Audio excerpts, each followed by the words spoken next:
Minggu lalu kita sudah dapat gambaran tentang puisi secara umum, tetapi di samping kita dapat gambaran itu, kita juga dapat bercermin kepada konsep puisi, lalu mencoba untuk mengaplikasikannya kepada puisi-puisi yang ada di dalam Alkitab. Beberapa pembahasan misalnya saja tentang keberadaan puisi yang berkaitan dengan masa lalu, puisi masa kini, dan juga puisi masa yang akan datang. Nah, ternyata kita juga temukan bahwa ada puisi-puisi yang sudah dianggap sebagai puisi yang kadaluarsa, tetapi sebagian lagi mengatakan bahwa puisi masa lalu juga bisa menjadi landasan untuk terbentuknya puisi masa kini, dan puisi masa kini akan juga menjadi dapat memberikan kontribusi yang cukup banyak untuk puisi masa yang akan datang. Nah, berkaitan dengan itu, kemarin kita sudah membahas bagaimana kemungkinannya puisi yang ada di dalam Alkitab kita. Nah, berkaitan dengan itu, ada beberapa pertanyaan kritis terkait dengan puisi, yaitu apakah puisi-puisi yang ada di dalam Alkitab itu merupakan puisi-puisi murni karangan dari sastrawan Ibrani, ataukah puisi-puisi yang ada di dalam Alkitab adalah puisi-puisi yang sebenarnya berasal dari puisi-puisi kuno. Nah, pertanyaannya adalah puisi kuno ini puisinya siapa? Puisi dari budaya atau masyarakat Yahudi, ataukah dari bangsa-bangsa lain? Seperti sebuah lagu, kita seringkali menyanyikan lagu-lagu dari luar negeri, bahkan juga lagu-lagu kuno, misalnya lagu-lagu Westlife, Westlife, lagunya Westlife, atau lagunya Madonna, atau beberapa lagu yang lain. Bahkan lebih kuno lagi, kita bisa nyanyikan lagu-lagu masa lalu, tempo dulu dari bangsa-bangsa lain, dari negara-negara lain, dan kita merasakan bahwa lagu itu sudah menjiwai kita.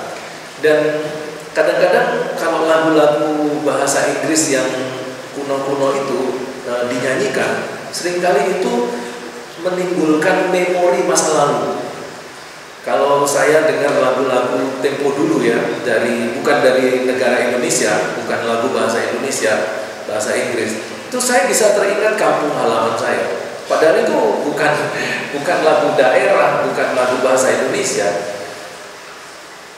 Nah, jadi lagu dari negara lain di masa yang lalu itu bisa menjadi lagu kita. Begitupun dengan puisi. Nah, yang menjadi pertanyaan adalah pada waktu kita membaca puisi di dalam Alkitab, tentu yang harus kita tanyakan adalah sumbernya ini siapa? Puisi ini sumbernya dari mana? Dari bangsa Israel ataukah dari bangsa-bangsa lain? Kalau dari bangsa Israel, pertanyaannya, apakah betul puisi yang lalu itu betul-betul merupakan puisi murni, satu puisi yang bergenre rohani? Karena kita tahu bahwa bangsa Israel ini adalah satu bangsa yang 400 tahun ada di Mesir, dan mereka sebenarnya sudah terkontaminasi begitu banyak dengan konsep-konsep agama Mesir. Bahkan setelah mereka menempati Kanaan, mereka pun juga menyembah berhala-berhala dari bangsa-bangsa lain, Baal, Asitoret, dan lain sebagainya. Itu berarti bahwa budaya-budaya dari bangsa-bangsa lain itu juga ikut mencemari kehidupan bangsa Israel dan budaya bangsa Israel juga. Nah, sekarang pertanyaannya, apakah puisi-puisi itu sudah terpengaruh dengan jiwa dan warna agama-agama Mesir dan juga agama-agama bangsa lain? Kalau ada pengaruhnya atau ada sebagian kecil atau 25%, 50% puisi di dalam Alkitab itu ternyata sudah terkontaminasi dengan puisi-puisi agama-agama di sekitar. Sekarang pertanyaannya, di mana letak Roh Kudus menginspirasikan sehingga kita meyakininya sebagai firman Tuhan, saudara? Nah, itulah yang menjadi pertanyaan dari kelompok-kelompok teologi liberal. Mereka melihat bahwa sebagian dari Alkitab ini tidak murni diinspirasikan Roh Kudus, tetapi merupakan pengembangan sesuatu yang kuno, lalu dikembangkan menjadi modern di saat penulisan naskah Alkitab. Dulu dianggap modern pada waktu naskah Alkitab itu ditulis. Bagi kita sekarang itu sudah zaman kuno banget, ribuan tahun. Nah, disinilah kemudian terlepas dari semuanya itu puisi kemudian muncul di dalam Alkitab kita, ada dan hadir di dalam Alkitab kita. Dan inilah sekarang tugas kita untuk bertanya sumbernya. Kemudian yang kedua, tugas kita yang berikutnya adalah mempelajari bentuk puisi Ibrani itu seperti apa. Ya, oke, kita abaikan dulu pertanyaan-pertanyaan yang disisipkan oleh teologi liberal seperti tadi. Dan sekarang kita coba untuk meyakini bahwa seluruh puisi, jangan katakan mencoba. Kita meyakini 100% bahwa puisi yang ada di dalam Alkitab adalah inspirasi Roh Kudus. Kenapa kita harus yakini seperti itu? Karena salah satu alasan kita meyakini puisi-puisi yang ada di Alkitab itu inspirasi Roh Kudus adalah bahwa Alkitab kita ini telah lulus kanonisasi. Dari sekian ribu naskah-naskah Alkitab, maka hanya sekitar beberapa puluh naskah saja yang kemudian dikanonkan menjadi Alkitab kita. Dan usaha untuk mensortir, mensortir ini ya, bahasa lainnya apa? Mensortir, menyaring ribuan naskah itu bukan usaha yang gampang. Kalau kita membandingkan 2 buku saja, kepala kita sudah puyeng. Lah ini ribuan ini kita bandingkan. Ini kalau bukan orang-orang yang memiliki dedikasi yang sangat tinggi di dalam melayani Tuhan, orang-orang yang berkerinduan dalam mengumpulkan naskah-naskah itu yang pada akhirnya menjadi Alkitab. Dan kalau bukan orang-orang yang pandai dan yang diberkati, diinspirasikan Roh Kudus, rasanya sulit untuk jadi Alkitab. Dan sekarang kita melihat ada Alkitab dan di dalamnya ada puisi. Nah, sekarang kita sudah memiliki dasar bahwa Alkitab bukan sebagian firman Tuhan, tetapi Alkitab ini adalah firman Tuhan. Itu berarti seluruhnya itu terinspirasi dari Roh Kudus. Nah, sekarang kita masuk ke dalam bentuk puisi Ibrani. Kita mau mempelajari, terlepas dari semua tadi yang pertanyaan-pertanyaan yang mungkin sulit untuk dijawab. Sekarang kita mau mempelajari puisi Ibrani sebagai puisi-puisi yang diinspirasikan oleh Roh Kudus.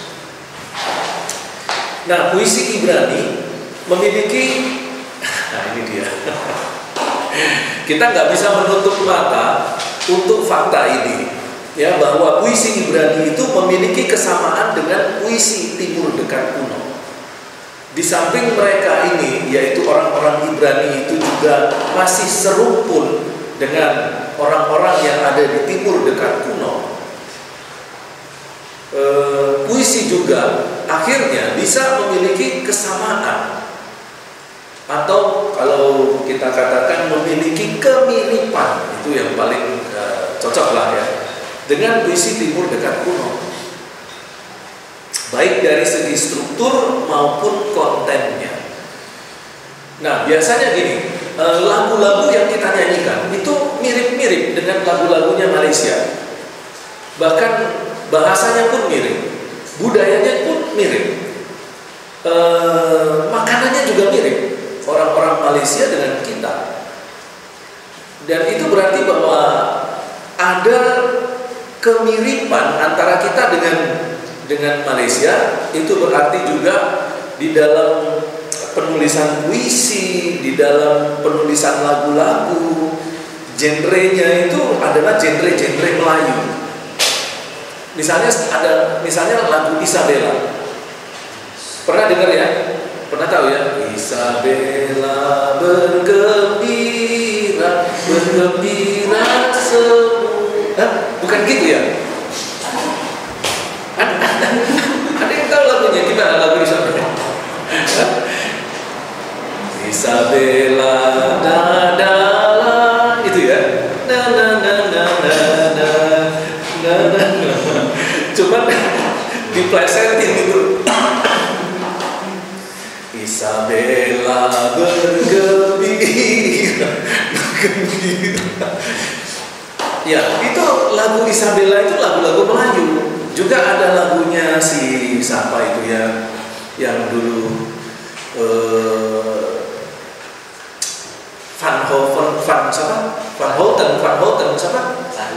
Charlie Van Houten. Itu kan lagu-lagunya lagu-lagu Melayu yang mirip-mirip dengan lagu-lagunya orang-orang Malaysia.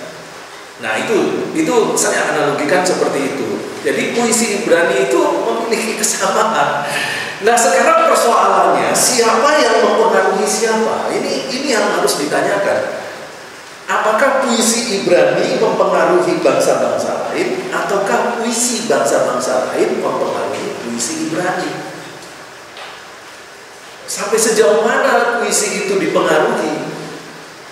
Dan pertanyaannya lagi, di mana letak inspirasi Roh Kudus kalau itu saling mempengaruhi antara puisi Ibrani dengan puisi bangsa lain, dengan catatan bahwa puisi bangsa lain itu sudah terkontaminasi dengan penyembahan berhala. Ada beberapa contoh yang dapat ditunjukkan. Pertama, misalnya Mazmur 54 ayat 3 dan 4 dengan Istar. 2 ayat 43-44. Istar itu puisi dari Mesopotamia. Dalam Mazmur 54 ayat 3 dan 4 dikatakan sebagai berikut. Bisa lihat ya. Bisa, yang Enda bisa baca. Kamu bisa baca? Tidak bisa ya. Kalau tidak bisa, kamu harus maju. Ayo maju, maju. Ayo maju, maju.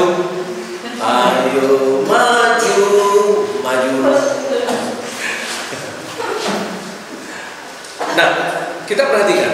Ya Allah, selamatkanlah aku karena nama-Mu. Berilah keadilan kepadaku karena keperkasaan-Mu. Ya Allah, dengarkanlah doaku. Berilah telinga kepada ucapan-Mu. Nah, Istar, lihatlah aku ibu, dan terimalah permohonanku. Ya, perhatikan.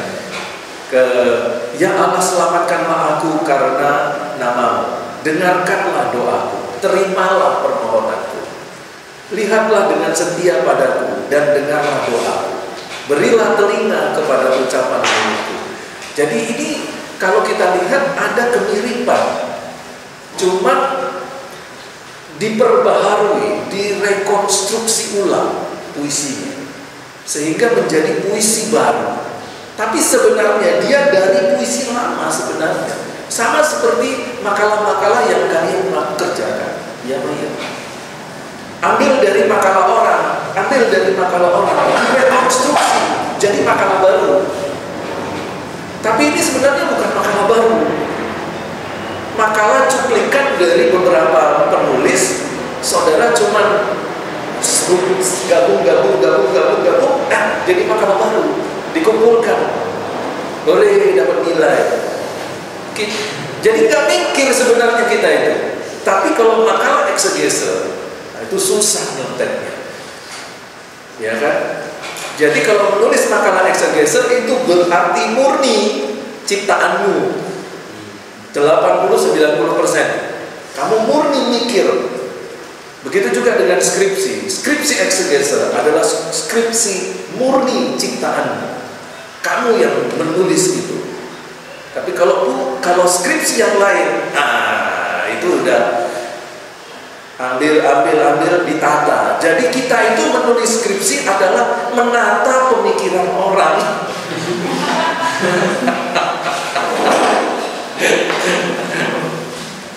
Sekarang saya mau tanya, yang di luar eksegese, kamu terserah kamu mau pakai judul apa. Pertanyaan saya, ada nggak yang kamu mikir sendiri? Nggak ada, semuanya cuma nata kan. Nanti mikirnya itu waktu kesimpulan.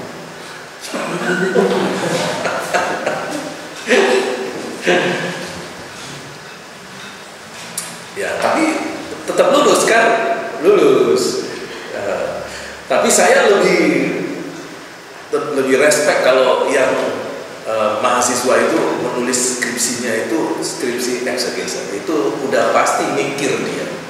Ya betul nggak Bu ya? Ibu khotbah eksegese mikir nggak? Mikir kan? Sampai 2 minggu kan? Ya, saya pikir juga teman-teman juga yang lain punya pengalaman menyusun khotbah tanpa eksegese, iya kan? Ya, tanpa kan? Kamu kok ngangguk gitu?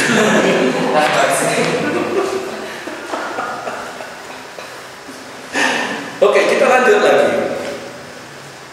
Nah ini saya juga seperti yang minggu lalu saya sampaikan di akhir perkuliahan, saya pernah dapat pelajaran dari Dr. A.A. Sitompul sebelum dia meninggal. Dia mengajar di STT punyanya Yakob Tomatala ini.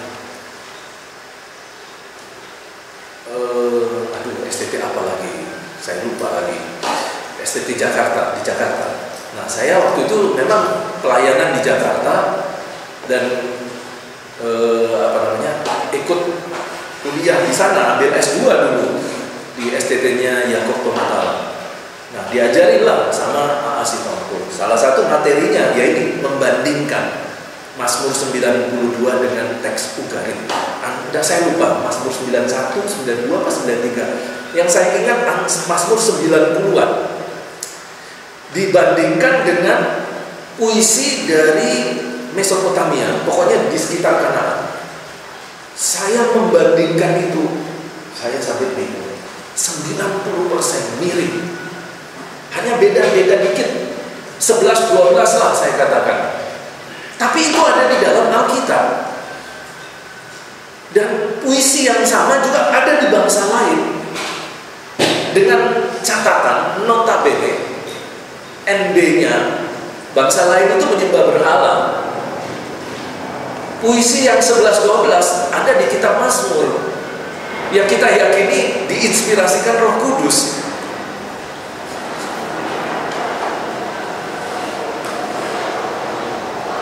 Itu gimana ceritanya? Mesopotamia yang menyontek Mazmur atau sebaliknya? Sedangkan umur puisi Mesopotamia jauh lebih tua daripada Mazmur.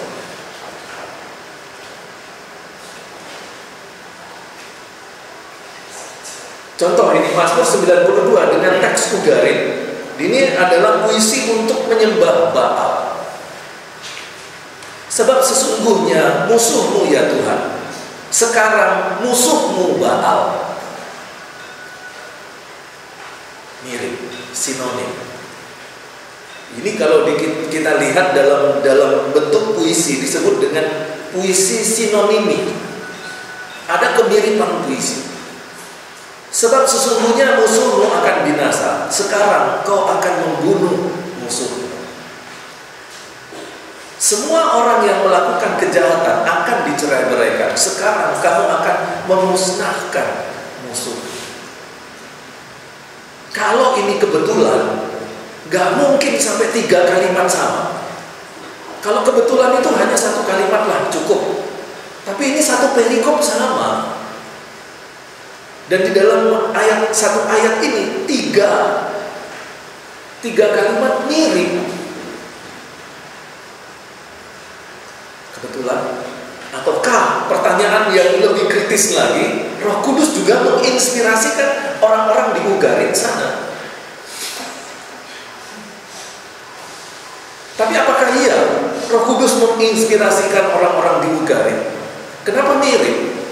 Itu yang kemarin kita pelajari, bahwa sebuah lagu, sebuah puisi sekarang belum tentu murni ciptaan sastrawan sekarang. Bisa saja itu merupakan comotan atau rekonstruksi puisi-puisi lama. Bisa saja.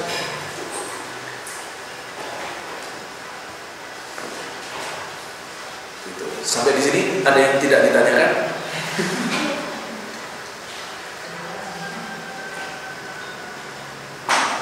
Ya, silakan, David. Hah? Iya. Ya, ini hanya berdasarkan asumsi saya aja. Oke, nggak apa-apa. Kalau berdasarkan pandangan saya mungkin kan mirip itu belum tentu sama kan. Oke. Jadi pemiripan itu bisa terjadi ya karena penyebab Baal sendiri juga berfokus, dan saya yakin juga tidak diinspirasi oleh Roh Kudus. Kenapa? Karena ini berpusat pada berhala. Dengan kata lain, Rasul Paulus juga pernah mengatakan, ketika kita menyembah berhala, maka fokus dan tujuannya itu kepada tentara-tentara langit dan kepada penguasa-penguasa di udara. Dan kalau kita melihat ilah bahwa penguasa-penguasa di langit, tentara-tentara langit ini menuju pada satu oknum atau pribadi, yaitu salah satunya ialah malaikat yang pernah jatuh ini, Pak. Yang kita tahu bahwa Lucifer ini dulu kan berada di dekat samping tahtanya Allah. Ada beberapa teolog yang mengatakan bahwa dia adalah serafim yang pemujian penyembahan di samping tahtanya Allah. Ada yang berkata bahwa Lucifer itu dulunya mungkin bisa jadi dari situ, Pak. Jadi pemiripan itu bisa terjadi, mungkin bukan bisa menginspirasikan, tapi ini si Lucifer ini yang menginspirasikan bangsa-bangsa yang menyembah berhala ini. Ya, ini cuma asumsi saya saja. Oke. Mengerti tidak maksudnya David?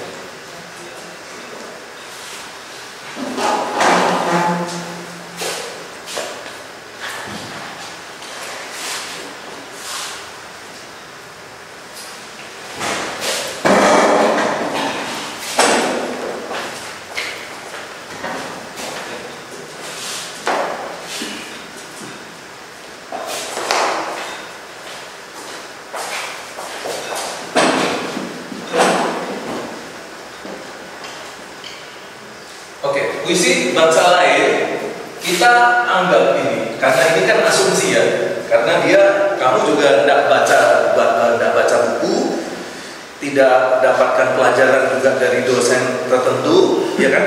Ini kamu hanya berasumsi, tapi asumsinya bagus, cukup kritis. Tetapi nanti kita coba perpikirkan asumsi yang seperti ini, kira-kira apa namanya? Kebenarannya itu berapa persen? Nah, nanti dari situ kemudian nanti kita bisa munculkan tanggapan-tanggapan, atau mungkin dari situ juga kita bisa bikin judul-judul makalah atau judul-judul karya ilmiah teologi yang lain. Kita anggap saja bahwa ini tahun 400. Oke. Ini puisi Ibrani tahun 450. Anggap saja puisi ini ada akhirnya terciptalah puisi Ugarit. Puisi Ibrani ya, tercipta Mazmur 92. Nah, puisi bangsa lain, Ugarit, adalah puisi penyembahan berhala. Ada satu fakta, Lucifer, iblis. Oke, kalau penyembahan berhala itu sudah pasti ada intervensi iblis ya, roh jahat. Karena roh jahat itu dia tidak mau semua orang yang ada di muka bumi ini menyembah Tuhan. Maka diarahkanlah dengan arah yang keliru dan akhirnya banyak orang tidak menyembah Tuhan yang asli, tapi menyembah Tuhan-Tuhan palsu.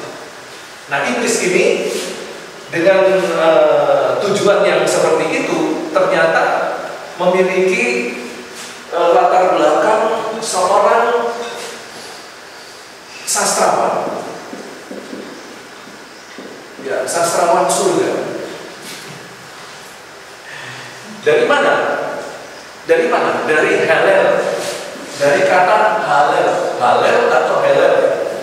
Halel ini kalau diterjemahkan ke dalam bahasa Latin itu Lucifer.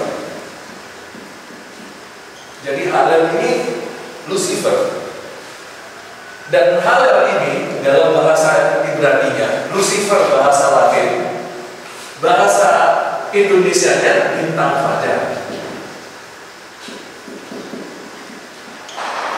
Nah, Halel ini adalah dasar dari kata haleluya. Jadi ini haleluya itu kata dasarnya adalah Halel. Dari situ kemudian konsep dari kata Halel ini, ya, pengertian etimologi kata Halel ini bersorak-sorai. Nah, bersorak-sorai dalam konteks Allah berarti memuji. Dan dari sini kemudian diambil kesimpulan bahwa Lucifer, ya, pemimpin malaikat Allah dulu, itu adalah seorang sastrawan surga yang memiliki kemampuan untuk menyanyi, memainkan musik, memuji Allah dengan indah sekali. Tetapi dia memberontak, jatuh, lalu iblis ini juga menginspirasikan puisi. Ya, ini ada puisi inspirasi setan. Kalau kita ngomong setan itu jangan setan gitu, jangan. Setan. Tapi juga jangan terlalu ditekan, setan. Jangan. Jadi kayak marah. Jadi ini ada puisi-puisi setan ya. Puisi-puisi demonis yang diinspirasikan iblis kepada bangsa-bangsa lain. Kemudian muncullah puisi Ugarit. Di sisi lain, setelah tahun 450, tahun ini hanya ilustrasi ya, menunjukkan bahwa ini adalah tua, ini muda. Nah, di tahun yang lebih muda muncul puisi yang memiliki kemiripan 11-12 dengan Ugarit, yang kemudian puisi di tahun 450 ini diklaim sebagai puisi inspirasi Roh Kudus. Kemiripannya 11-12. Yang satu diinspirasikan iblis, yang satu diinspirasikan Roh Kudus. Kemiripannya sama. Sekarang pertanyaannya, apakah Roh Kudus mau menginspirasikan sesuatu yang milik diinspirasikan oleh iblis?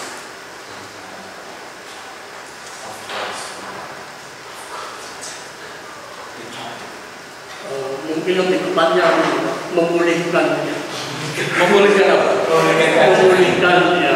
Pada awalnya ketika Tuhan menciptakan segala sesuatu yang ada di dunia ini kan baik, sehingga pada waktu manusia jatuh dalam dosa pun Allah juga memberikan rancangan keselamatan itu pada manusia dan menjanjikan suatu konsep eskatologi langit yang baru dan dunia baru. ada janji pemulihan di sana.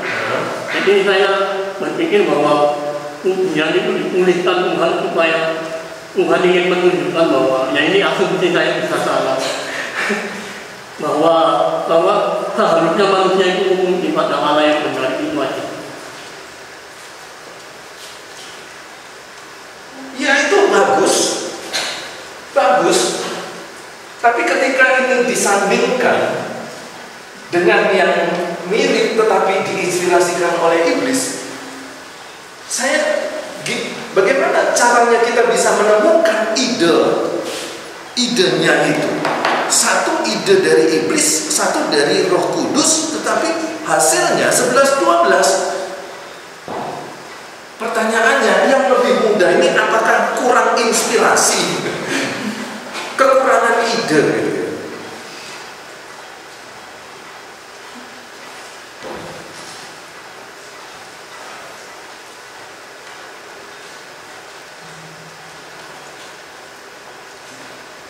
Bukankah Roh Kudus adalah salah satu oknum Trinitas yang memiliki kehebatan di atas semua ciptaan termasuk malaikat? Kenapa harus mirip? Harusnya beda. Itu menunjukkan bahwa inilah asli Roh Kudus, Yesus, Allah Bapa superior di atas semua bintang-bintang Allah. Jadi bintang-bintang Allah itu salah satunya adalah iblis ini. Ya, kalau kita lihat dalam Yesaya 14, Lucifer mengatakan, "Aku ingin mengatasi bintang-bintang Allah." Itu artinya bahwa Lucifer ingin berada di atas seluruh penghulu-penghulu malaikat yang ada di surga. Nah, penghulu-penghulu malaikat itu disebut bintang-bintang Allah. Jadi orang dengan kedudukan yang tertinggi itu disebut dengan bintangnya Allah. Karena itu mungkin saja jenderal itu menggunakan bintang 1, bintang 2, bintang 3 itu dianggap sebagai penghulunya. Penghulu dari seluruh tentara. Jenderal. Jadi Lucifer itu dulu jenderalnya Allah, bintangnya Allah. Tapi oke, sebenarnya dari halal Lucifer ini sebenarnya masih dalam pengertian tafsiran sebenarnya ya. Jadi belum berani dipastikan apakah betul Lucifer atau iblis itu adalah sastrawan bintangnya Allah dalam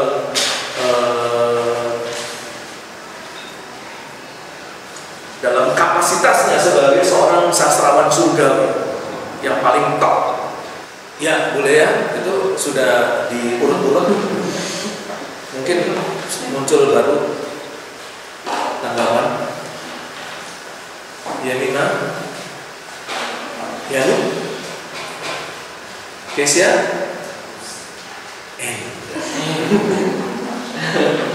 ikan di dalam kolam.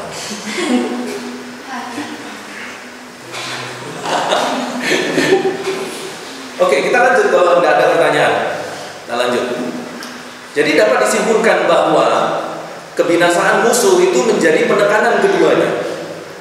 Pembandingan Mazmur dengan 2 syair timur dekat kuno telah menunjukkan bahwa rupanya struktur konten puisi Ibrani itu lazim juga dipakai bangsa-bangsa Semitik yang lain.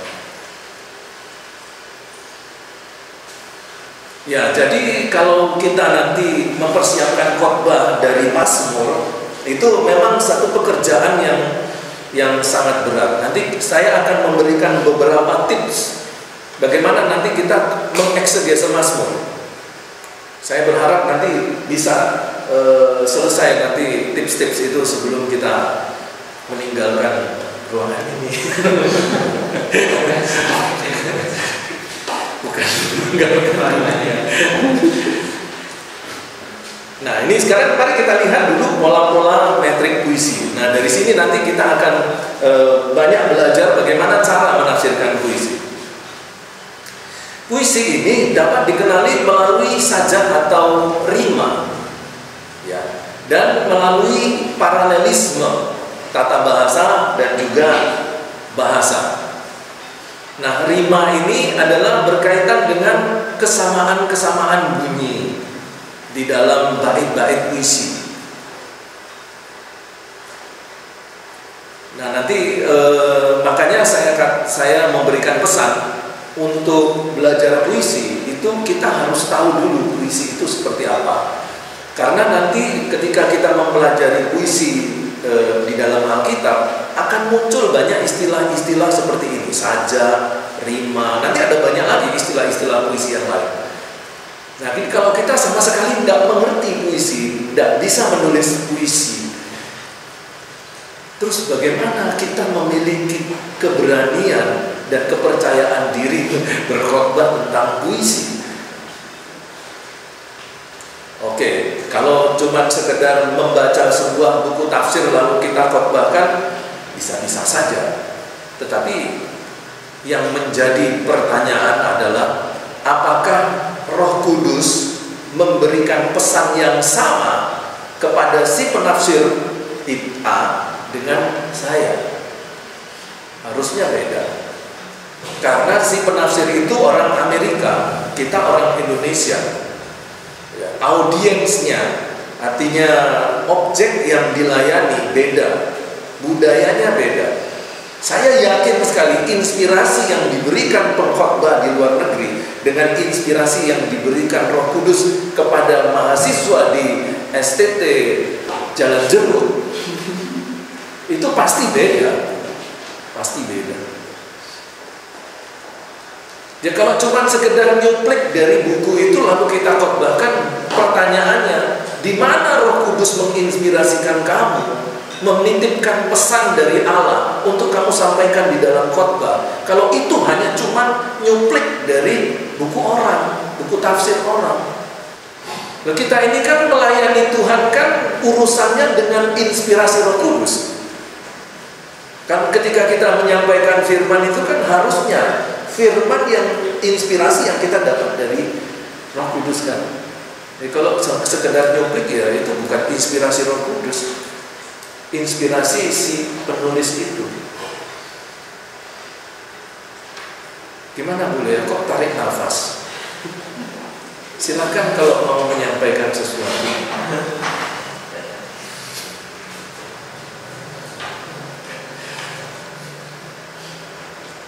Ya, identifikasi melalui sajak dan rima terutama berguna bagi yang ahli. Ya, ahli. Jadi kita ini harusnya sudah terkategori sebagai ahli puisi. Ya, tapi persoalannya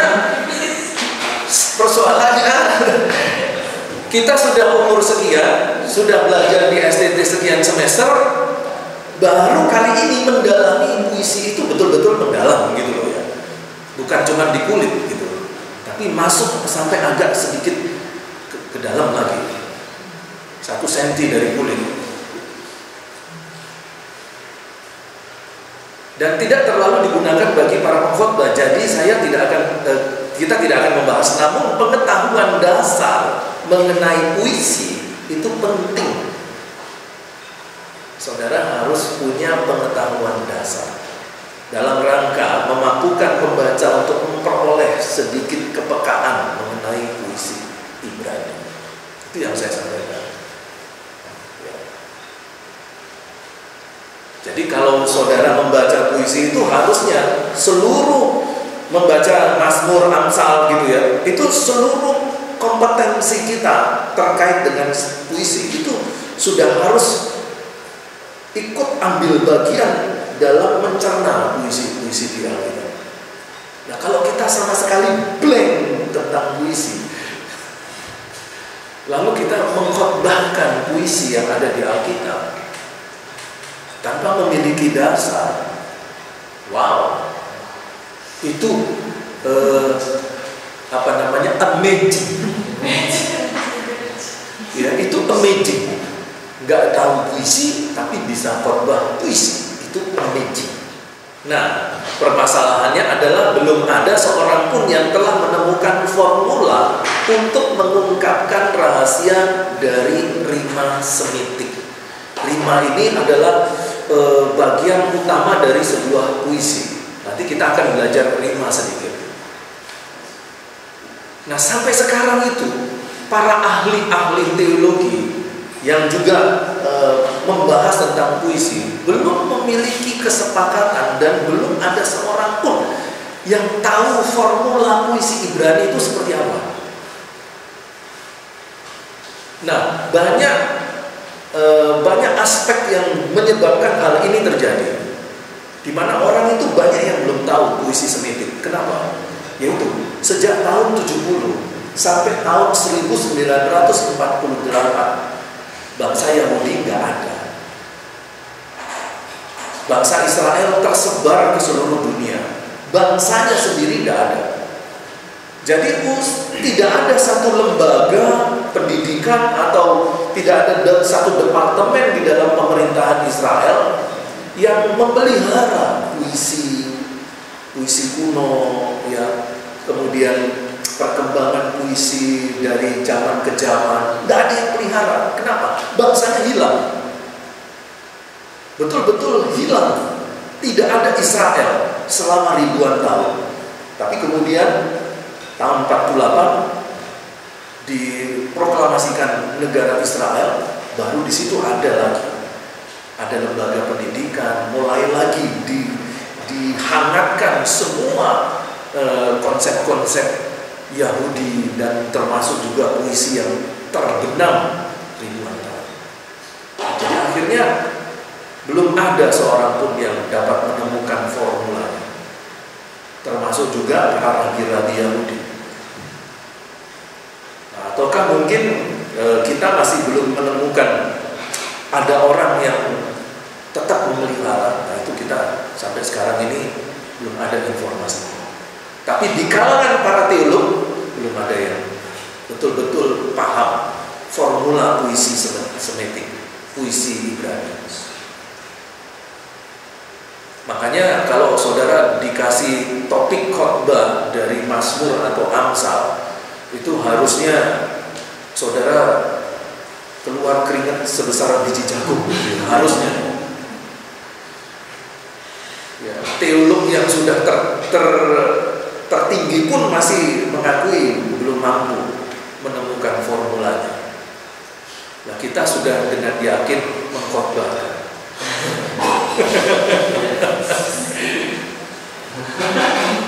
Nah, setiap puisi itu kelihatannya mengemban tanda-tanda yang berbeda. Para ahli berbeda pendapat dalam menyusun strukturnya. Para ahli pun itu berbeda. Nanti kita lihat di mana perbedaannya. Apakah melalui penekanan atau jumlah suku kata? Ada perbedaan dari para ahli berkaitan dengan puisi Ibrani. Ada yang nanti lebih menekankan kiasmusnya, ya, paralelismenya. Ada yang lebih menekankan rimanya. Ada yang lebih menekankan suku katanya. Jadi belum ada konsensus bersama-sama. Sebenarnya puisi Ibrani itu harus diamalkan gitu loh.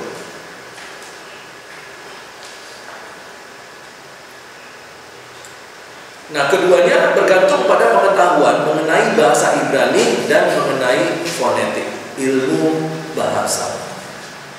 Ya, jadi ilmu bunyi bahasa, ilmu bentuk bahasa, dan bahasa Ibrani itu juga harus kita kuasai.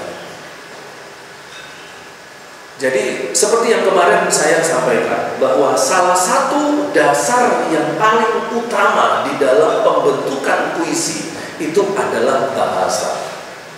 Dan bahasa itu adalah sesuatu yang menyimpulkan sesuatu yang belum ada nama, belum teridentifikasi. Itu dinyatakan dalam sebuah bahasa. Misalnya kursi. Padahal kalau kita dengar istilah kursi, si kursi. Kalau kita balik sikur, nggak ada artinya. Kursi, langsung kita mengimajinasikan tempat duduk. Itulah bahasa. Dan dalam bahasa yang begitu luar biasa ini, lalu dikemaslah bahasa-bahasa indah, disusun, dalam satu rima tertentu, dan akhirnya jadilah puisi. Nah, unit-unit yang ditekankan menunjukkan kepada sisi lisan dari puisi, dan barisnya dibagi atas dasar suku-suku kata yang ditekankan oleh pembaca Ibrani tatkala menyanyikan satu ayat.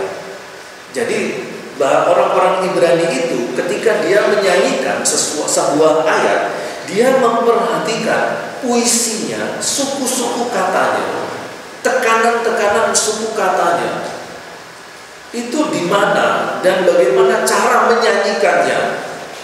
Itu ada teknik-tekniknya. Dan ketika seseorang itu menekankan sebuah suku kata dan kemudian membacakan atau mengungkapkan sebuah kata, itu beda. Misalnya saja seperti tadi, ini seperti tadi saya contohkan. Saya ngomong setan, biasa setan, atau saya ngomong anjing, biasa. Tapi kalau saya tekankan, pengertiannya jadi beda. Anjing, beda. Beda lagi kalau saya katakan anjing, beda. Anjing, anjing, anjing, beda. Makanya ketika Tuhan Yesus menyanyikan, membacakan kitab Yesaya dengan begitu indah, itu orang-orang itu nggak percaya. Ini anak tukang kayu, tapi dia bisa baca puisi luar biasa, hebat. Sampai orang itu tertegun-tegun, sampai melongo, sampai ngiler-ngiler. Melongonya itu sampai ngiler-ngiler. Tahu, melongo sampai ngiler. Tes. Nah, itu pernah saya alami itu waktu saya ngajar sekolah minggu. Saya itu, ya ini bukan apa ya, ini hanya mengenang masa lalu. Itu saya kalau ngajar sekolah minggu itu biasa selalu jadi guru favorit, guru sekolah minggu favorit. Karena kalau saya ngajar itu tidak ada anak sekolah minggu yang ngomong dengan temannya lari sana lari sini. Saya tidak butuh asisten sekolah minggu. Itu semua anak sekolah minggu itu melongo.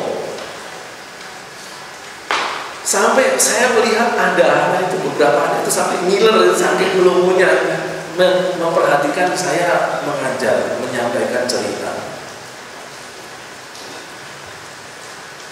Kalau misalnya masih ada, saya beberapa waktu yang lalu saya bikin panggung boneka dalam bentuk VCD. Dulu saya punya perangkat panggung boneka lengkap. Boneka-bonekanya masih ada di rumah itu belasan. Ada mungkin 20 boneka di rumah. Saya juga punya panggungnya juga. Dan waktu memainkan itu, saya hanya melakukan beraksi di dalam panggung boneka itu hanya saya sendiri. Ya kalau ada teman yang lain itu hanya memainkan, mereka nggak ngomong, saya yang ngomong sendiri. Jadi kalau ada 4 pemeran ya saya ngomong dengan 4 suara. Suara perempuan, suara laki, suara kakek, suara anak, saya bisa semua. Apalagi kalau biasanya kalau saya memberikan cerita itu ekspresif ya. Jadi, nah itulah mungkin salah satu penyebab yang membuat anak-anak itu jadi tersedot perhatiannya semua. Ya, saya pernah ditantang oleh anak saya. Saya bilang, Dedi bisa beberapa suara, Dedi. Tidak percaya. Coba Dedi nyanyi. Saya nyanyi satu lagu itu dengan dua suara, suara perempuan dan suara laki-laki, nyanyi bersama. Jadi baris pertama suara perempuan, baris kedua suara laki-laki, saya nyanyikan. Bisa. Nah itu coba, siapa tadi ya bersenandung tadi? Nah itu Boleh coba ya. Gitu ya. Jadi bahasa itu harus kita kuasai, terutama bahasa Ibrani. Ya. Nah, kalau saudara sudah pernah belajar bahasa Ibrani di semester-semester yang lalu, saya sarankan untuk terus mematangkan terus, mengingat terus bahasa Ibrani. Ya, ini dalam konteks memahami puisi kan. Tapi kalau dalam pelayanan, ya saudara juga harus belajar bahasa Yunani. Ya, karena sebagian besar teologi yang kamu pakai, yang kamu kembangkan, yang kamu gatok-gatokkan, itu kebanyakan teologi dari Perjanjian Baru. Dan Perjanjian Baru adalah Perjanjian Baru yang selalu menggunakan bahasa Yunani. Ya, jadi dua-duanya itu harus dikuasai. Ya, jadi jangan pikir sudah aman, sudah bahasa Ibrani lewat, bahasa Yunani lewat. Merdeka bukan, jangan seperti itu. Ya, tapi harus dihangatkan. Jadi ketika nanti kita belajar tentang puisi, nah, ketika kita menemukan bahasa Ibraninya, nah, kita masih, ya setidak-tidaknya tidak salah baca lah. Gitu. Unit-unit yang ditekankan menunjuk kepada sisi lisan dari puisi dan barisnya dibagi atas dasar suku-suku kata. Nah ini tadi ya. Jadi ada suku-suku kata, baris-baris, itu semuanya itu jadi tekanan-tekanan, dan itu setiap tekanan itu dia punya arti. Nah sekarang siapa yang tahu lagu puisi itu dilakukannya seperti apa? Seperti contoh tadi, misalnya saya ganti ya, jangan anjing lah, rasanya kok kayak ya ibu gitu. Ibu, ibu, ibu, ibu, ibu, ibu, beda artinya, iya enggak? Padahal cuma satu kata sama, ibu, tapi ketika kita tekankan, artinya beda. Nah sekarang saudara baca Mazmur, tahu enggak caranya membacanya itu? Tekanannya di mana? Salah tekan, beda arti. Nah sekarang yang menulis Mazmur udah ada, udah jadi apa? Tengkorak. Lagunya pun gak pernah terekam di MP3, gak ada. Nah terus kita tahunya tekanannya di mana, naik turunnya di mana, lalu artinya bagaimana, kita nggak tahu. Bahkan pada waktu kita mengeksegesekannya, itu dilarang keras tuh, dikata word study itu jangan terlalu mendalam. Aneh ya, walaupun masih aneh, itu word study itu dilarang untuk lebih terlalu mendalam. Jadi kalau membahas puisi itu kata per kata itu nggak boleh kita semantikkan atau kita etimologikan, cari makna etimologinya, makna semantiknya sangat mendalam sekali, akar katanya apa. Tidak perlu seperti itu kalau mengeksegese puisi. Kenapa? Karena kata yang tersusun di dalam sebuah kamus itu belum tentu memiliki arti yang dimaksudkan dengan si penulis puisi. Contohnya ibu. Ibu secara apa namanya? gramatikal atau secara makna apa namanya itu bukan makna fonetik tapi makna kamus, makna denotatif, bukan makna konotatif. Jadi dalam makna denotatifnya itu dia punya arti istri dari seorang suami. Tapi ibu juga punya arti anak. Dia seorang perempuan yang punya anak. Ibu juga punya arti panggilan akrab untuk seseorang yang sudah menikah. Nah, jadi banyak sekali. Nah, lalu belum lagi artinya kata itu ditekankan. Emosi itu juga memiliki kontribusi, itu memiliki peran yang cukup penting di dalam tekanan sebuah kata yang seperti tadi saya katakan. Ibu,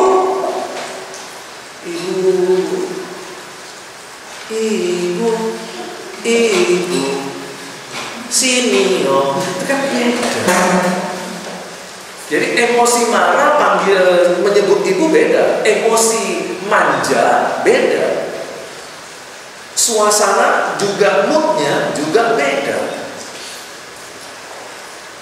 Nah, itulah yang dimaksudkan di sini. Jadi, namun tidak semua puisi mudah dipilah atas dasar penataan yang manapun. Ada terlalu banyak variasi. Jadi itu satu puisi itu udah seperti itu kompleksitasnya. Ini satu variasi. Di sini dikatakan ada banyak variasi. Jadi kita itu di dalam membaca puisi nggak bisa menjadikan satu aturan baku untuk seluruh puisi, tidak bisa. Karena puisi yang ada di Alkitab itu bervariasi. Nah, ada nanti variasinya sendiri-sendiri. Nah, ini nanti kita pelajari kalau masih punya banyak sisa waktu ya. Selesai.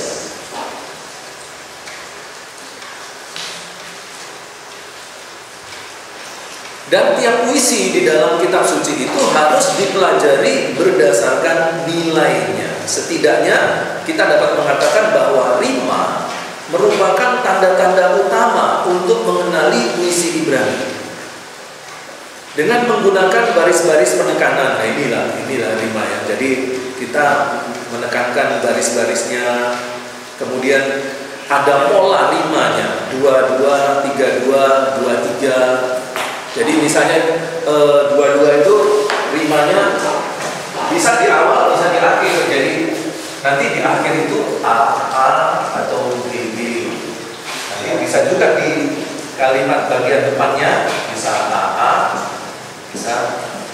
Tapi ini dalam tulisan Ibrani ya. Jadi ada yang 32, ada yang 23. Jadi macam-macam. Nah, setiap sastrawan puisi itu ketika dia memilih sebuah kata lalu membentuk rima AA, BB atau AAA, BB itu dia punya maksud.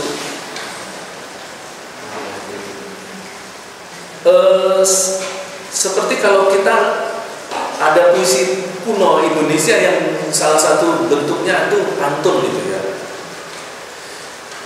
Kalau kita lihat rima dari pantun itu kan misalnya dari mana datangnya lintah, dari sawah turun ke kali.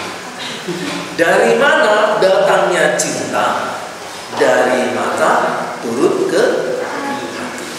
Jadi itu rimanya bagaimana? Rima dari pantun itu dari apa? A, I, A, I. Itu rima.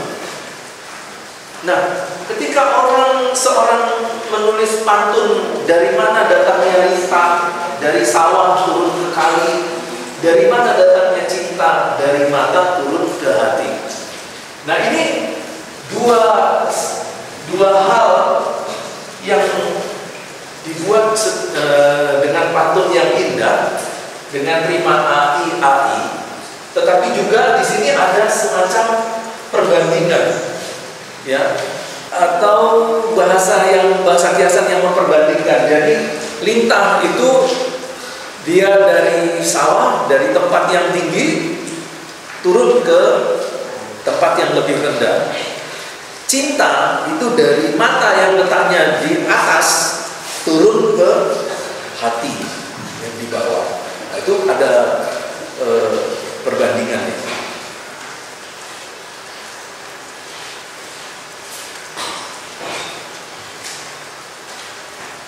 Tapi ngomong-ngomong, apakah betul semua cinta itu harus dari mata? Kalau laki-laki, iya, laki-laki itu bisa merasakan ketertarikan itu lihat dari matanya. Jadi lihat wanita itu dia langsung membuat penilaian. Oh, ini ayu, manis, cantik. Apa bedanya ayu, manis sama cantik? Nah, itu relatif ya, relatif. Ya, setiap pria itu beda-beda. Ketika memandang seorang wanita itu beda-beda. Ya, seperti suaminya Bulea. Suaminya Bulea itu pasti melihat Bulea itu adalah wanita yang paling cantik di seluruh dunia. Iya. Ya, apa yang bagi David itu cantik belum tentu bagi Yanu cantik. Itu cuma ayu. Enggak, ini cantik. Enggak, itu manis, bukan cantik. Ya, jadi relatif. Tapi kalau perempuan itu lebih pada perasaan. Jadi penilaiannya bukan berdasarkan mata, tapi berdasarkan perasaan. Karena itu kadang-kadang kalau kita lihat pasangan-pasangan itu agak sedikit herannya. Yang perempuan cantik, yang lakinya itu kurang. Jadi seperti film Beauty and the Beast. Yang satu cantik, yang satu binatang gitu. Cantik dan binatang gitu. Ya kenapa? Karena perasaan itu lebih diutamakan oleh seorang wanita. Karena itu wanita tidak terlalu pusing dengan ketampanan. Ya, ketampanan itu nomor sekian. Yang penting kamu bisa membahagiakan, memberikan rasa nyaman kepada seorang wanita. Udah, dia pasti kelepek-kelepek dah. Cintaku, cinta kelepek-kelepek, gimana? Gitu. Cintaku kelepek-kelepek sama dia, gitu. Ya, ini bicara tentang rima tadi ya. Jadi ada banyak sekali variasi. Pembagian dengan suku-suku kata menghasilkan jumlah pola yang terdiri dari 10, 12, 14. Itu contoh variasi. Jadi dari suku-suku kata nanti muncul pola. Dan pola ini dia menciptakan baris. Ada 12, ada 10, ada 14 baris.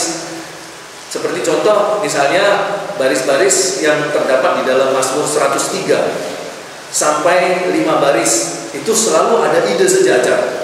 5 baris ide sejajar, 5 baris ide sejajar. Mazmur 103. Nah, itu adalah pola-pola dari puisi. Nah, setiap baris itu tentu dia punya tema. Dalam pola 5 baris ada tema. Pola 5 baris ada tema. Nah, di sini kita harus memiliki kemampuan untuk menganalisa puisi-puisi Ibrani itu seperti ini. Dan ini hanya bagian awal, di mana nanti setelah melewati slide-slide ini, slide yang berikutnya itu memberikan contoh-contoh bentuk-bentuk puisi yang seperti itu. Itu baru mengenali puisi ya, belum mengeksegesinya. Tetapi mengenali puisi itu adalah fondasi awal untuk kita mengeksegese. Jadi dalam cara ini akan ada variasi bentuk yang tidak terhitung. Jadi banyak sekali variasinya. Dan masing-masing variasi memiliki tekanan. Setiap tekanan itu memunculkan arti yang berbeda. Karena itu seorang penafsir puisi harus betul-betul mengandalkan Roh Kudus dan eksegesi yang benar. Jangan berdasarkan asumsi. Apalagi kalau cuma sekedar baca bahasa Indonesianya, lalu membayangkan, oh ini maksudnya ini BE ya. Baca lagi. Kamu dengar.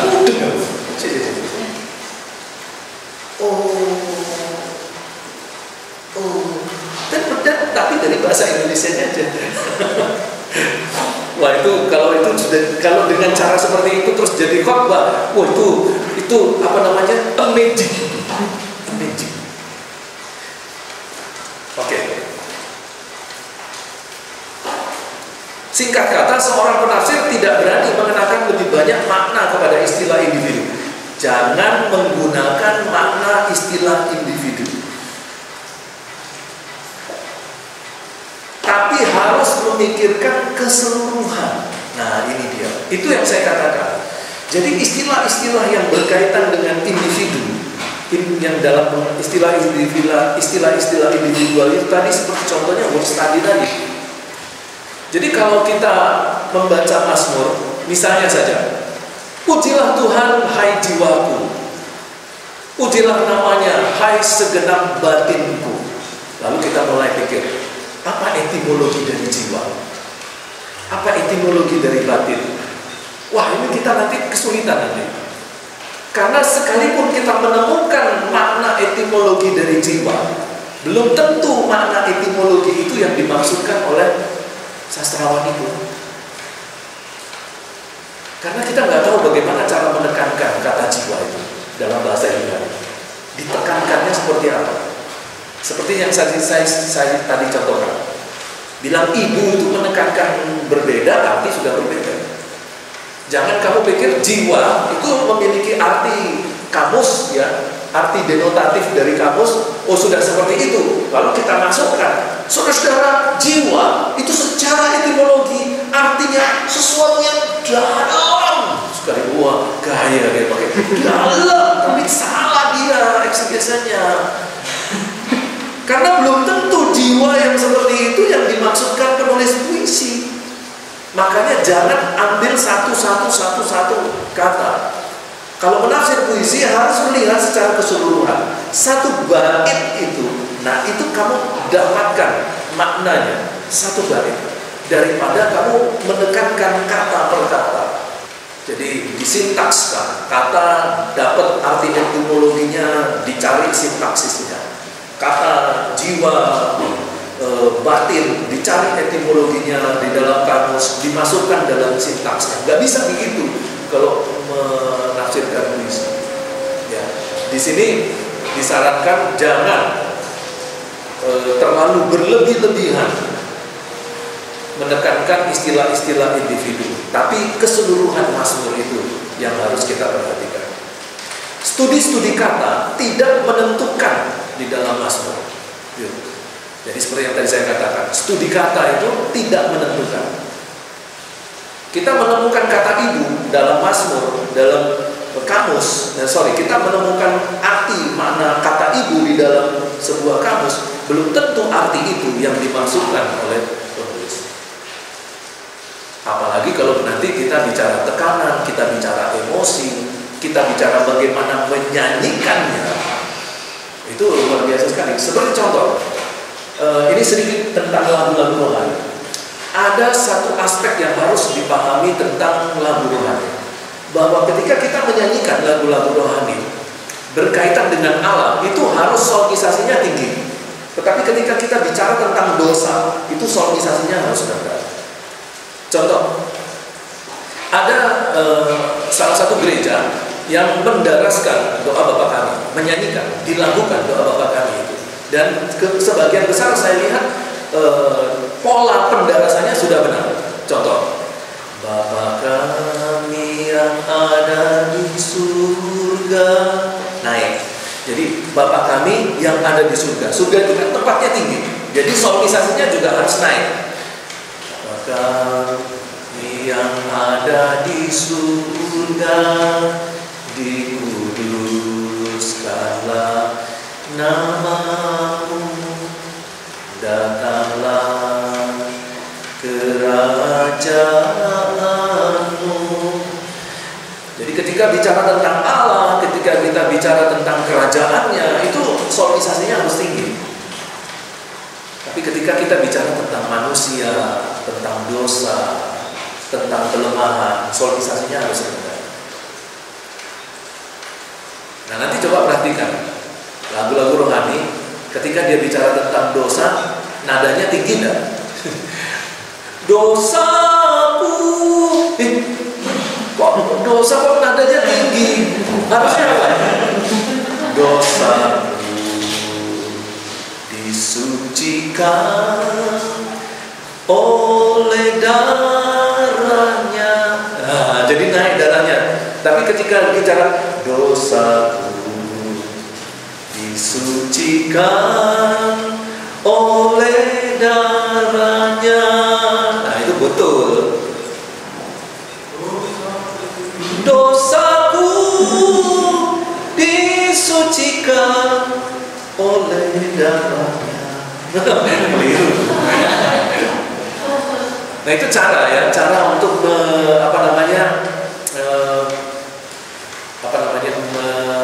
mengarang lagu rohani. Jadi perhatikan solmisasinya. Tidak sekedar kita ambil solmisasi lalu kemudian kita karang lagu rohani seenak-enaknya kita. Tapi itu ada aturan-aturan menggunakan solmisasi untuk lagu-lagu rohani. Jadi studi kata itu tidak menentukan dalam mazmur. Seperti kalau kita studi kata di dalam tulisan-tulisan para rasul di dalam Perjanjian Baru, dan maknanya lebih dihasilkan oleh keseluruhan ketimbang bagian-bagian. Jadi kalau kita membaca mazmur, kita harus melihat keseluruhan dari ketimbang daripada kita melihat bagian-bagian, apalagi kecil-kecil studi kata. Kata ini diambil, cari di kamus artinya, dimasukkan di dalam kalimat secara sintaks. Nah itu malah tidak jadi nanti. Dan kalau ada orang khotbah mazmur yang seperti ini, nah itu dia sudah melakukan kekeliruan eksegesis. Pak, tapi khotbahnya memberkati, Pak. Itu gimana? Secara eksegesis salah, tapi khotbah memberkati. Nah ini saya kasih contoh nih, khotbah. Nah ini bagi jemaatnya itu khotbah itu memberkati. Tapi apakah betul itu memberkati? Khotbah tentang mie goreng. Pada 1990 Tuhan bicara, langit terbuka dan lahirlah Indomie goreng. Indomie mempunyai pabrik di Suriah, Malaysia, Nigeria, dan bahkan sudah diekspor ke lebih dari 100 negara. Coba perhatikan bagian depan. Pada 1990 Tuhan bicara, langit terbuka. Tuhan bicara, langit terbuka. Luar biasa. Dan lahirlah Indomie goreng.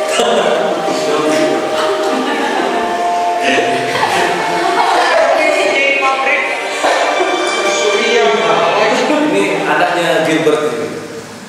Ya, Yesus. Dan bahkan sudah diekspor ke lebih dari 100 negara. Satu bungkus Indomie itu 84 gram. Di korban ya ngomong masalah satu bungkus berapa gram coba. Ini apa kurang materi atau gimana ya orang ini ya? Aduh, dahsyat memang, dahsyat. Ada juga yang begini nih. Nah. Berapapun nominal yang Roh Kudus taruh dalam hati saudara, yang ada di rekening saudara, berapapun nominal yang Roh Kudus sekarang kasih tahu saudara, saudara tuliskan.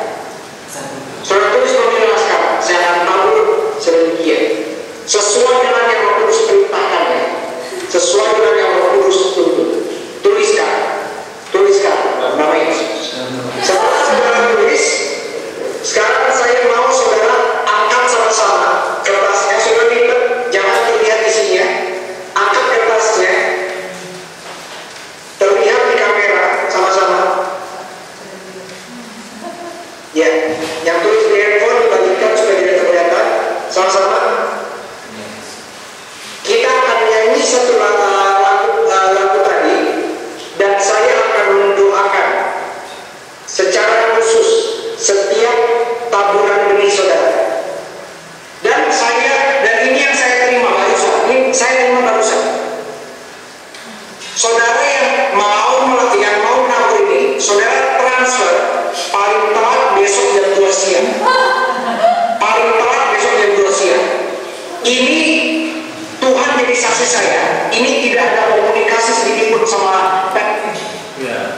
Ini bayangkan saja orang-orang yang seperti ini suruh khotbah Mazmur.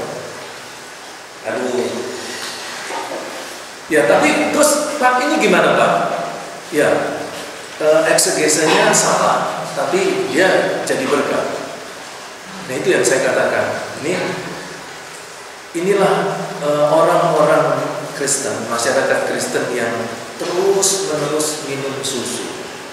Akhirnya dia tidak mampu membedakan mana pengajaran yang benar, mana pengajaran yang salah.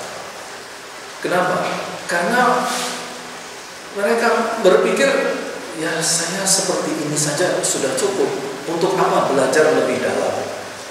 Loh, kita perlu belajar lebih dalam supaya kita bisa mengerti mana pengajaran yang benar, mana pengajaran yang salah, mana khotbah yang memberkati, betul-betul memberkati, mana khotbah yang hanya untuk kepentingan diri sendiri, mana khotbah yang hanya untuk menampilkan kesombongan.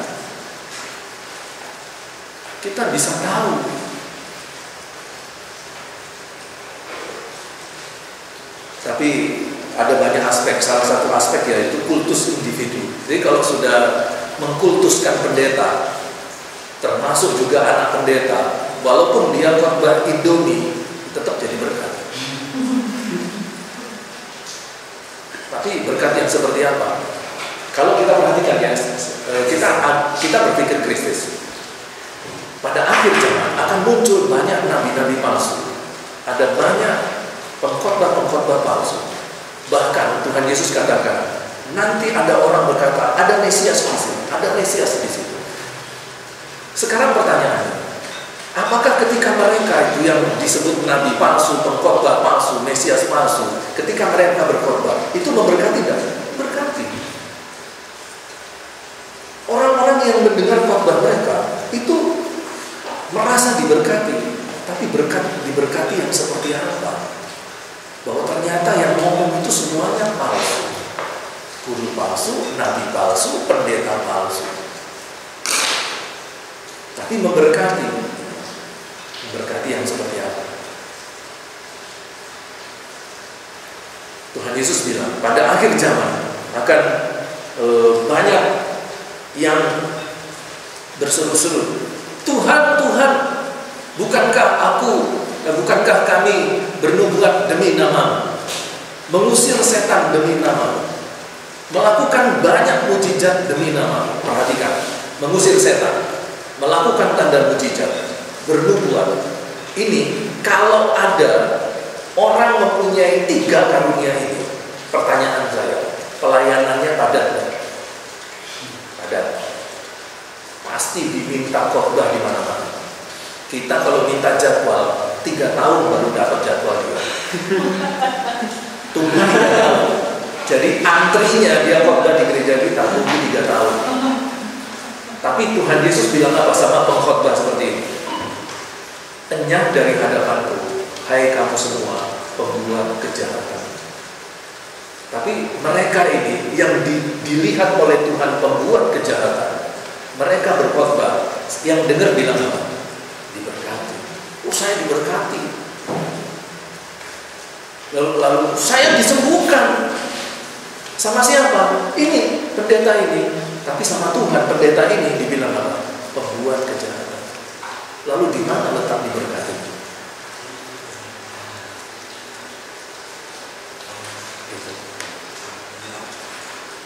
Jadi kalau ada orang mengkhotbahkan Mazmur dengan cara yang salah, tidak apa-apa. Cara yang salah tidak apa-apa. Yang penting diberkati. Tunggu dulu. Diberkati yang seperti apa? Ya, orang-orang berteriak-teriak, bernubuat, mengusir setan, melakukan banyak mujizat. Ini pengkhotbah hebat, pengkhotbah terkenal, pengkhotbah yang tidak pernah kosong jadwalnya. Tapi oleh Tuhan dibilang pembuat kejahatan. Dan ketika dia pelayanan, saya jamin orang semua merasa diberkati. Di mata manusia, dia sangat memberkati. Di mata Tuhan, dia membuat kejahatan, lalu di mana letaknya sangat memberkatinya. Kalau bagi Tuhan itu pembuat kejahatan.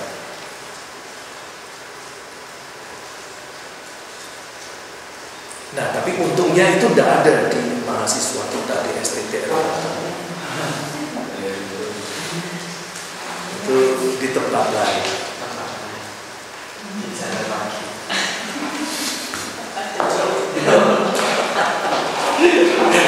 Ada pertanyaan?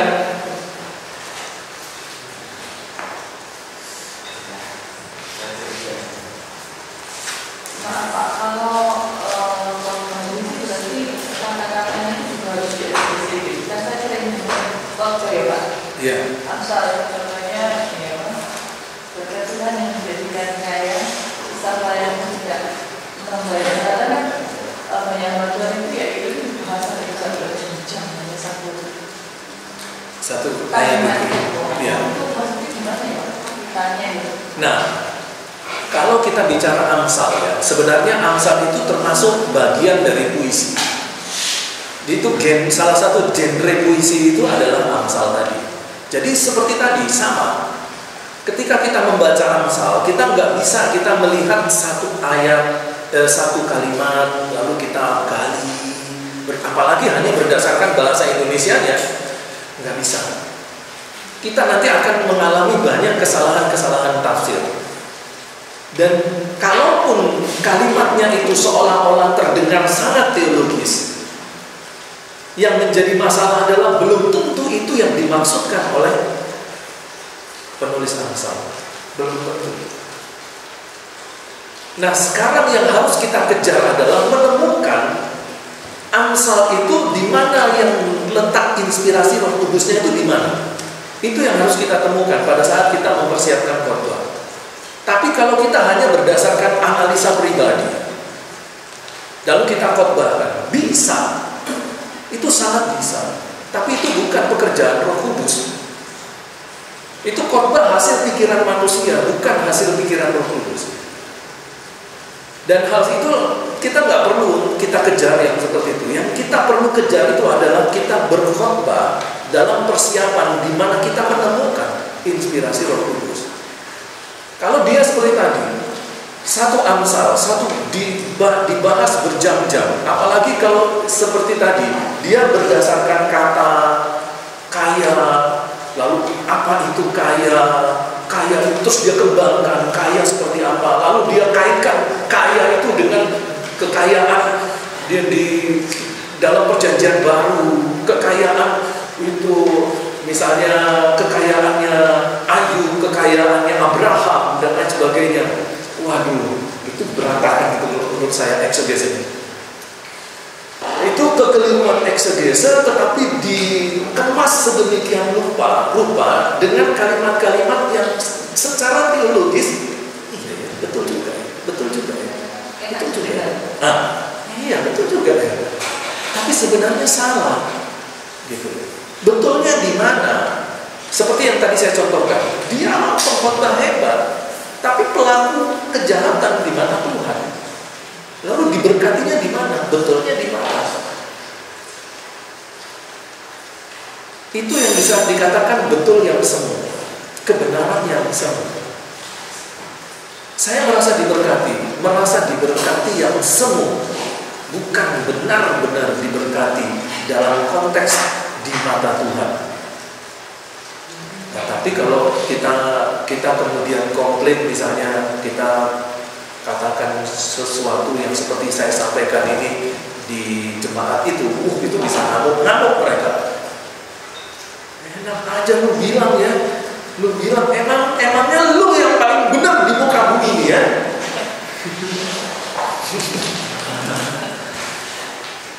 Tidak ada seorang pendeta mau disalahkan, tidak ada sebuah gereja mau disalahkan.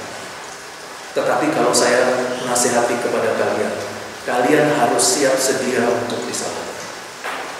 Karena disalahkan orang itu adalah pintu koreksi bagi kita untuk kita dimurnikan di hadapan Tuhan. Saya siap disalahkan, tapi harus argumentatif, jangan salahin. Wah Pak salah, di mana letak kesalahan saya? Oh, pokoknya salah, gitu. Iya di mana? Nggak tahu. Repot ini kalau kayak gini ya. Oke. Kita akhiri dengan doa. Jadi seperti itulah ya puisi, dan saya harap untuk kita semua jangan takut kalau bertemu dengan ayat-ayat puisi, tapi persiapkan diri kita supaya kita dapat menafsirkan puisi dengan baik. Oke, kita tutup dalam doa. Silakan David. Ya, baik, mari kita bersatu dalam doa. Kami terima kasih Tuhan atas hari ini mata kuliah telah selesai disampaikan oleh hamba-Mu. Berkati kembali hamba-Mu yang telah menyampaikan kebenaran firman-Mu, kiranya dalam pelayanannya, keluarganya, dan dalam setiap apapun yang dikerjakan oleh tangannya Tuhan Yesus berkati, dan berkati kami semua yang akan melanjutkan aktivitas pada hari ini. Terima kasih banyak Tuhan Yesus. Haleluya. Amin.